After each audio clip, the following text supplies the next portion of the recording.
जय हिंद बच्चों कक्षा 11वीं के इसके पहले वाले वीडियो में हम लोगों ने त्रैमासिक परीक्षा विषय भौतिक शास्त्र का जो वस्तुनिष्ठ प्रश्नों का सॉल्यूशन देखा था। ठीक है, आज हम लोग देखेंगे 2 अंक के क्वेश्चन, 3 अंक के क्वेश्चन, 4 अंक के क्वेश्चन का सॉल्यूशन। तो बच्चों क्या करते हैं अपन लोग, क्योंकि ये वीडियो बहुत बड़ा हो जाएगा अगर मैं पूरे क्वेश्चन बता दूं, तो मैं आज आप लोगों को केवल 2 अंक वाले क्वेश्चन को सॉल्यूशन करवा रहा हूं। तो चलिए आप लोग लास्ट तक बने रहेंगे इस वीडियो में, और अगर आप लोगों को वीडियो पसंद आता है तो प्लीज इसे लाइक करें, और चैनल को अभी तक सब्सक्राइब नहीं किया है तो चैनल को सब्सक्राइब कर लें। तो यहाँ पर जैसे दिया हुआ है कि धातु की आयताकार शीट की जो लंबाई, चौड़ाई और मोटाई दिया हुआ है ना। तो आप लोगों को उचित सार्थक अंकों तक उसका आयतन ज्ञात करना है। तो सबसे पहले हम लोग यहाँ पर लिख लेते हैं। दिया है कि लंबाई बराबर 4.23 मीटर, चौड़ाई दिया है आप लोगों को 1.005 मीटर, और उसके बाद हाइट का जो मान है, हाइट का जो मान दिया है 2.01 सेंटीमीटर। तो यहां पर क्या देखा आप लोगों ने, लंबाई और चौड़ाई दोनों मीटर में है, लेकिन देखो इसकी हाइट किस में है, सेंटीमीटर में आ गई। तो सेंटीमीटर को मीटर में बदलने के लिए हम लोग 100 का भाग देने वाले हैं। 100 का भाग देंगे तो मीटर में चेंज हो जाता है। 100 में कितने जीरो दिखाई दे रहे हैं आपको, 2 जीरो। तो ये जो दशमलव दिख रहा है 2 अंक उसको पीछे कर दो, और जब 2 अंक पीछे करोगे तो ये हो जाएगा 1 अंक और ये हो जाएगा 2 अंक, है ना। तो यहाँ लग जाएगा दशमलव, और बाकी जो रहेगा वो सेम टू सेम रहेगा। तो ये मीटर में चेंज हो गया। अब अपने को क्या करना है, सीट का आयतन ज्ञात करना है। तो यहाँ पर लिख देते हैं बेटा सीट का आयतन। ठीक है, तो आयताकार सीट का मतलब वो घनाभ की बात कर रहा है, और घनाभ का जो आयतन होता है वो आप सभी को पता होना चाहिए, लंबाई गुणे चौड़ाई गुणित ऊंचाई होता है। तो लंबाई का मान आप लोगों के सामने है 4.234 मीटर। चलो मीटर को भी नहीं भी लिखूंगा चल जाएगा। उसके बाद चौड़ाई का मान है 1.005 मीटर, और उसके बाद जो है, चलो मीटर लिखे देते हैं। इसके बाद जो हाइट का जो मान है वो क्या है, 0.0201 मीटर। ठीक है बेटा। इसके बाद अपन लोग क्या करते हैं, इन तीनों का जब गुणा करेंगे तो अपना आंसर आएगा 0.0855, है ना। उसके बाद 28917, ये इतना इसका आंसर आ रहा है। अब बोलोगे सर ये गुणा करके बताओ, तो बेटा इतना तो आप लोग भी कर लेना, है ना। इनका गुणा कर देना, जितना भी आंसर आएगा उसमें 1 2 3 4 5 6 7 8 9 10 अंकों के बाद क्या लगा देना, दशमलव लगा देना। ठीक है, तो ये इतना आंसर आपको मिल जाएगा। तो इसका जो मात्रक होगा वो होगा मीटर क्यूब। अब सवाल ने बोला उचित सार्थक अंक। अब ये उचित सार्थक अंक क्या होता है, तो आप लोगों ने देखा है लंबाई चौड़ाई ऊंचाई, इसमें सार्थक अंकों की संख्या 4 है। ऊंचाई में, चौड़ाई में सार्थक अंकों की संख्या 4 है, लेकिन हाइट में देखो सार्थक अंकों की संख्या 1 2 और 3 है। तो यहां पर क्या करना है, सबसे कम जितने जो सार्थक अंक होंगे ना, उतने ही सार्थक अंकों में हमको लास्ट में जवाब देना, उसी को बोलते हैं अपन लोग उचित सार्थक अंक। तो यहाँ पर हम लोगों को 3 अंकों में जवाब देना है, 3 सार्थक अंकों में। तो सार्थक अंक यहां से स्टार्ट होगा 1 2 3, तो हो जाएगा 0.08 और क्या होगा 55, और इसका मात्रक जो रहेगा वो रहेगा मीटर क्यूब। बेटा यही आप लोगों का क्या है, आंसर है। चलिए इसके बाद देखते हैं अगला क्वेश्चन, इसी के अथवा में जो था। ठीक है, क्वेश्चन क्या था अपना, लंबाई का कोई ऐसा नया मात्रक चुना गया है ना, जिसके अनुसार निर्वात में प्रकाश की चाल 1 है, और लंबाई के नए मात्रक के पदों में सूर्य और पृथ्वी के बीच की दूरी कितनी है, जबकि प्रकाश इस दूरी को तय करने में 8 मिनट और 20 सेकंड का समय लगाता है। तो आप लोग देखिए, लंबाई का नया मात्रक चुना गया है यहाँ पे। तो लंबाई का मात्रक मीटर होता है, लेकिन इनने क्या चुन लिया, कोई नया मात्रक चुन लिया, और प्रकाश की चाल वहां पर दे दिया कितना, 1। तो चलिए इस क्वेश्चन को भी अपन लोग अब बनाते हैं। तो सबसे पहले यहाँ पर जो अगला जो आएगा, अगला सॉल्यूशन जो आएगा, ये 2 नंबर वाले क्वेश्चन में पहला सॉल्यूशन था, ये दूसरा है। अब इसमें देखो आप लोग, सबसे पहले बोलेंगे दिया है प्रकाश की चाल, प्रकाश की चाल। तो प्रकाश की चाल बराबर दिया है बेटा उसने 1। अब इसका मात्रक कुछ नहीं दिया है, तो मीटर प्रति सेकंड इसका मात्रक होता है चाल का, लेकिन मीटर की जगह में कोई अन्य मात्रक लिया, तो चल हम अपन लोग भी मात्रक लेते हैं। और प्रति में कौन रहेगा, सेकंड। सेकंड क्यों लिख रहा हूं, अरे भैया उसने सिर्फ दूरी का मात्रक चेंज किया, समय का मात्रक थोड़ी चेंज किया, तो सेकंड सेकंड ही रहेगा। उसके बाद उसने दिया है टाइम का मान, समय का मान दिया आप लोगों को, है ना। समय बराबर उसने बोला है कि 8 मिनट, ठीक है, और 20 सेकंड। तो 8 मिनट और 20 सेकंड को जब आप लोग जोड़ोगे तो 1 मिनट में 60 सेकंड होते कि नहीं होते। तो 8 6 48 मतलब 480 सेकंड हो जाएंगे इसमें, और प्लस 20 सेकंड। तो आप ये लोग बताओ 480 और 20 कुल मिलाकर कितने सेकंड हो गए? 500 सेकंड हो गए। अब यहां पर आप लोगों को बोल रहा है कि सूर्य और पृथ्वी के बीच की दूरी, तो आप लोग यहां पर सूत्र लगाओगे, चूंकि चाल बराबर क्या होता है? दूरी बटे समय। सबका मान यहां पर रखो, तो चाल का मान आप लोगों को पता है 1 है, बराबर दूरी तो ज्ञात करना है बेटा, वही तो ज्ञात करने के लिए आप लोग आए हो, और समय का जो मान है वो कितना है? 500 सेकेंड। ठीक है, जब आप लोग इसको हल करोगे आगे तो क्या प्राप्त होगा आप लोगों को? 500 का गुणा 1 से कर दोगे तो हो जाएगा 500, दूरी बराबर आ रहा है 500। अब दूरी का मात्रक क्या है? तो दूरी का मात्रक इनने चेंज कर दिया है ना। हम लोग यहाँ पर मीटर ले सकते थे लेकिन इसने मीटर को चेंज कर दिया और कोई अन्य मात्रक ले लिया, तो आप लोगों का जो आंसर आएगा वो आएगा दूरी बराबर कितना मात्रक? 500 मात्रक। तो ये 2 क्वेश्चन मैं आप लोगों को हल करा चुका हूं। इसके बाद देखते हैं अगला क्वेश्चन।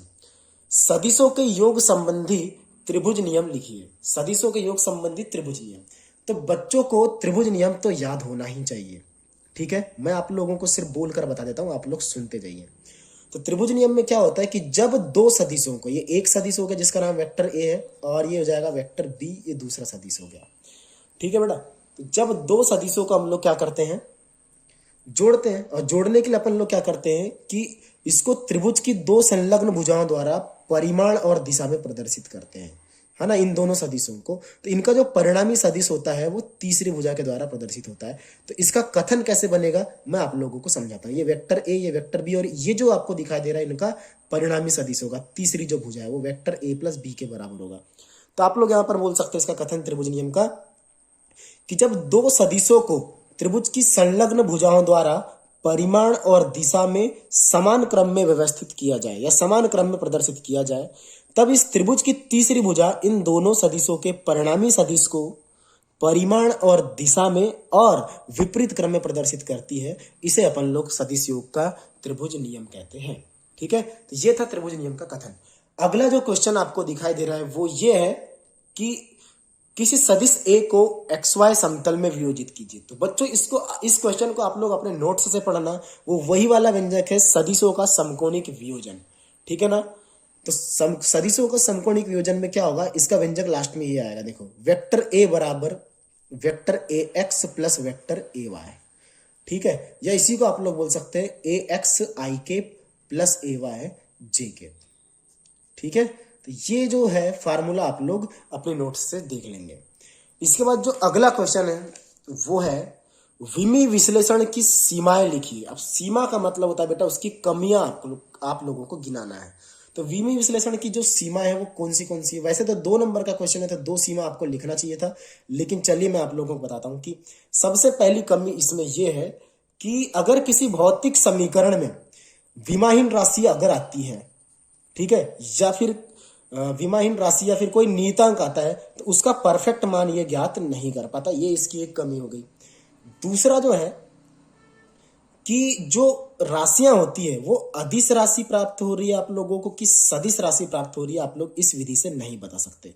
तो मतलब राशियां सदिश है कि अदिश है इससे नहीं बता सकते। जैसे कि उदाहरण के लिए, जैसे आप लोगों को वहां पर किसी राशि का विमी सूत्र दिया रहेगा ml/t-2, तो ये आप लोग बता नहीं पाओगे कि ये अदिश राशि है कि सदिश राशि, क्योंकि ये जो सूत्र होता है, विमी सूत्र होता है, ये कार्य का भी होता है, ऊर्जा का भी होता है और यहां तक कि बल आघूर्ण का भी होता है। जबकि देखो कार्य अदिश राशि है और बल आघूर्ण सदिश राशि, तो क्या वो बता पा रहा है क्या इस विमी सूत्र से? तो ये इसकी तीसरी कमी है ना। और भी कमियां इसकी, जैसे चौथा वाला जो है वो जैसे त्रिकोणमिति फलन और जो लॉग लघुगण की फलन अगर मान लो किसी भौतिक समीकरण में आते हैं तो ऐसे समीकरणों को ये ज्ञात करने में असमर्थ होता है। तो ये इसकी मैंने सीमा आपको बता दिया। उसके बाद जो अगला क्वेश्चन है आपका, विमी विश्लेषण के उपयोग लिखना है। अब विमी विश्लेषण के क्या क्या उपयोग है? तो उपयोग तो अपन लोगों ने पढ़े हैं बेटा, 4 उपयोग होते हैं इसके। सबसे पहला जो होता है भौतिक समीकरण की शुद्धता की जांच करने में। ठीक है ना, भौतिक समीकरण के किसकी जांच करने में इसका उपयोग होता है? शुद्धता की जांच करने में इसका उपयोग होता है। दूसरा उपयोग इसका कब होता है?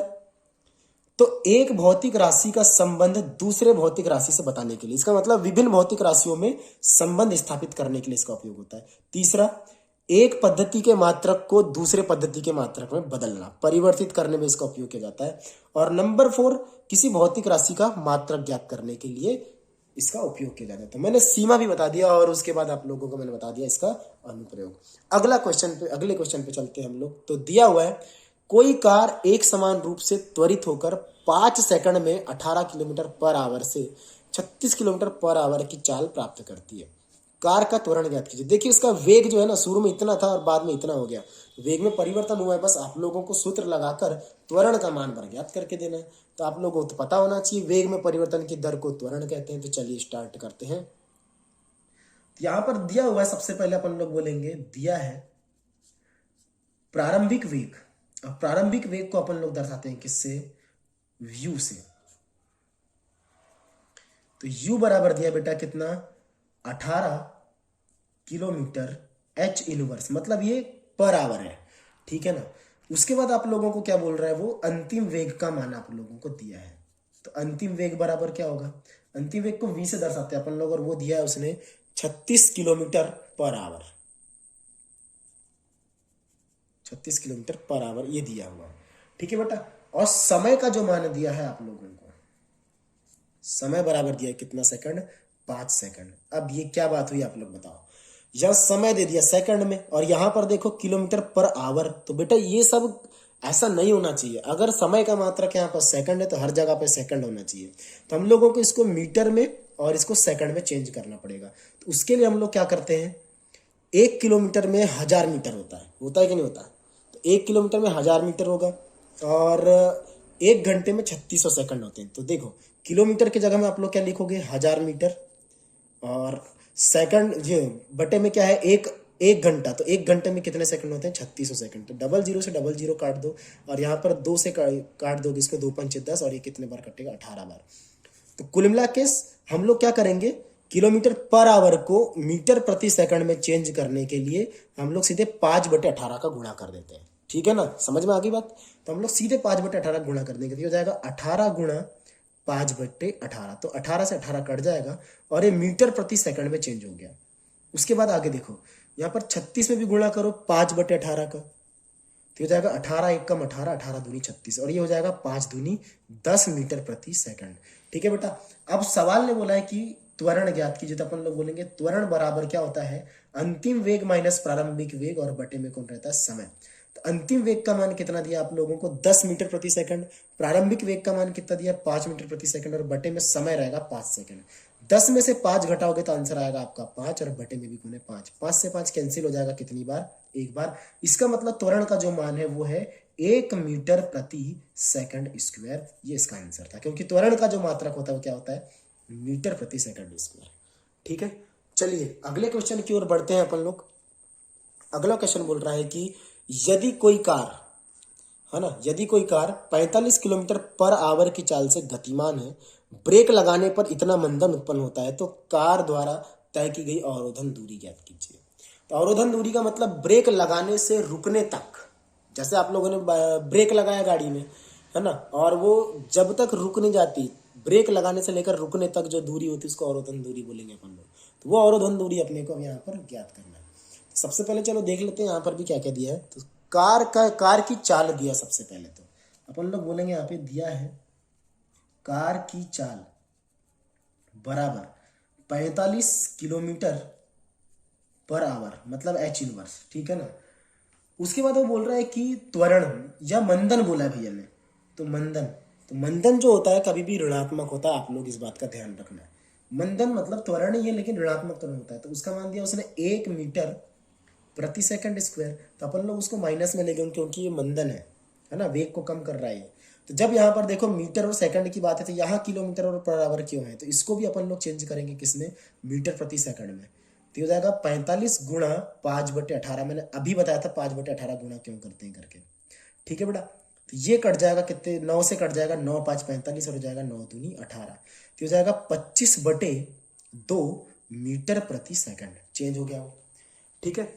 अब हम लोग क्या करेंगे, यहाँ पर अवरोधन दूरी ज्ञात करना है। तो सूत्र लगाओगे, देखो अवरोधन दूरी मतलब ब्रेक लगा के वस्तु को रोकना है।